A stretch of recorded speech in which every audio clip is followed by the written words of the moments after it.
Hi hello నమస్తే, నేను journalist Sai. So ఈయన గంధం నాగేంద్ర బాబు అంటండి, టీడీపీ కార్యకర్త, టీడీపీ సంబంధించిన యాక్టివిస్ట్. ఈయన గత కొన్ని సంవత్సరాలుగా టీడీపీలో పనిచేస్తూ ఉన్నారు.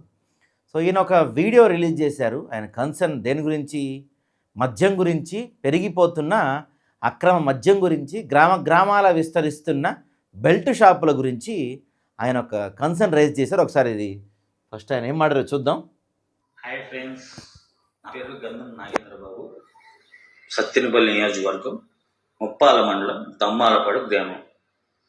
మిమ్మల్ని కోరుకునేది ఒకటే అండి, మరి మద్యం షాపులు మరి దారుణంగా తయారైనవి. సత్తెనపల్లి నియోజకవర్గం ముప్పాల మండలం వచ్చేసి మద్యం షాపులు సిండికేట్ అయ్యి మరి బెల్ట్ షాపులకి అదనంగా 20 రూపీస్ ఎక్స్ట్రా అదనంగా తీసుకొని విక్రయిస్తున్నాయి. డైరెక్ట్ వాళ్ళ షాపుల నుంచి ఆటోల్లో మద్యం పంపించి ఇస్తున్నట్టు మాకు తెలిసినది.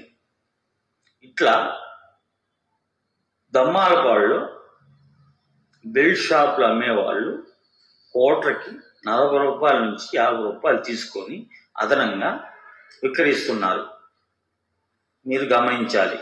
ఇట్లా చేస్తే మన కూటమి ప్రభుత్వం మీద దారుణంగా వ్యతిరేకం మొదలైంది. దాన్ని బట్టి మీరు ఆలోచించి మన పవర్ స్టార్ పవన్ కళ్యాణ్ గారికి, మన డిప్యూటీ సీఎం గారికి తెలియజేయంగా దీన్ని ఖండించాలని కోరుకుంటున్నాను. ఇట్లు మీ గంధం నాగేంద్ర బాబు. అదండి ఆయన గంధం నాగేంద్రబాబు గారు చెప్తున్న వర్షన్ అయితే అది. అంటే గ్రామాల్లో ఒక ఈ లిక్కర్ షాప్స్ వాళ్ళంతా ఎవరైతే ఉంటారో వాళ్ళంతా ఒక సిండికేట్గా ఏర్పడి ఏం చేస్తున్నారు, కోటర్కి 20 రూపాయలకి ఎక్స్ట్రాకి ఈ బెల్ట్ షాప్ వాళ్ళకి అమ్ముతున్నారంట. ఆ బెల్ట్ షాప్ వాళ్ళు ఏం చేస్తున్నారు, వాటిని 40 రూపాయలు 50 రూపాయలకి ఎక్స్ట్రా పెట్టి అమ్ముకుంటున్నారు. దీనివల్ల మన కూటమి ప్రభుత్వం పరువంతా పోతుంది. దీని గురించి కొంచెం పట్టించుకోండి పవన్ కళ్యాణ్ గారు అన్నారు. ఇక్కడ మనం 2 విషయాల గురించి మాట్లాడుకోవాలి. ఫస్ట్, అసలు గ్రామాల్లో బెల్ట్ షాపులు లేకుండా రూపుమాపుతామని చెప్పింది మీరు ప్రభుత్వం అధికారం లేకపోతే చెప్పిన మాట ఇదే అండి. బెల్ట్ షాపులు లేకుండా చేస్తాం, అసలు బెల్ట్ షాపులు రూపుమాపుతామని చెప్పారు మీరు. దాని తర్వాత ఏం చేశారు మీరు?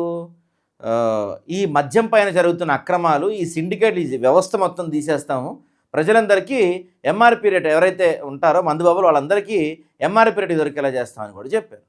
ఇక్కడ చూస్తే మళ్ళీ మేము చెప్తుందో మేము కల్పించిందో కాదు, మీ పార్టీ కార్యకర్తలు చెప్తున్న మాటలే ఇవన్నీ కూడా. ఇలా కోట్ర పైన 40 నుంచి 50 రూపాయల పైన పోతుంటే మన పార్టీని తిట్టుకుంటున్నారన్న మన పార్టీ కార్యకర్తలు అందరూ కూడా, ఏం ప్రభుత్వం రవై ఇది, ఇంత ఇబ్బంది పడుతున్నాం మనం, కోట్ర 40-50 రూపాయలు పెట్టి కొనాల్సి వస్తుంది, మనం ఎక్స్ట్రా పెట్టి కొనాల్సి వస్తుందని చెప్పి మన ప్రభుత్వం వాళ్ళు తిట్టుకుంటా ఉన్నారు, మన కార్యకర్తలు వాళ్ళు తిట్టుకుంటారు మన ప్రభుత్వాన్ని. ఇది మారకపోతే కనుక మన ప్రభుత్వానికి ఖచ్చితంగా చెడ్డ పేరు వస్తుందని చెప్పి టీడీపీ పార్టీ కార్యకర్తలే మాట్లాడుతున్నారు ఇలా సోషల్ మీడియాలో.